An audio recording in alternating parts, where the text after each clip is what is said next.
Mercoledì 7 luglio, Santa Edda, è il 188° giorno dall'inizio dell'anno, ne mancano 177 al termine. Il sole sorge alle 5:30 e tramonta alle 21:01. La luna si leva alle 3:24 e tramonta alle 19:07.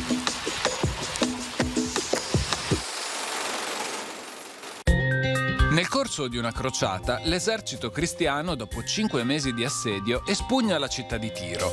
Il doge Domenico Michiel, alla testa delle truppe veneziane, ottiene il possesso di 1/3 della città, alla quale vengono dati un governatore veneziano, leggi veneziane e una magnifica chiesa dedicata a San Marco.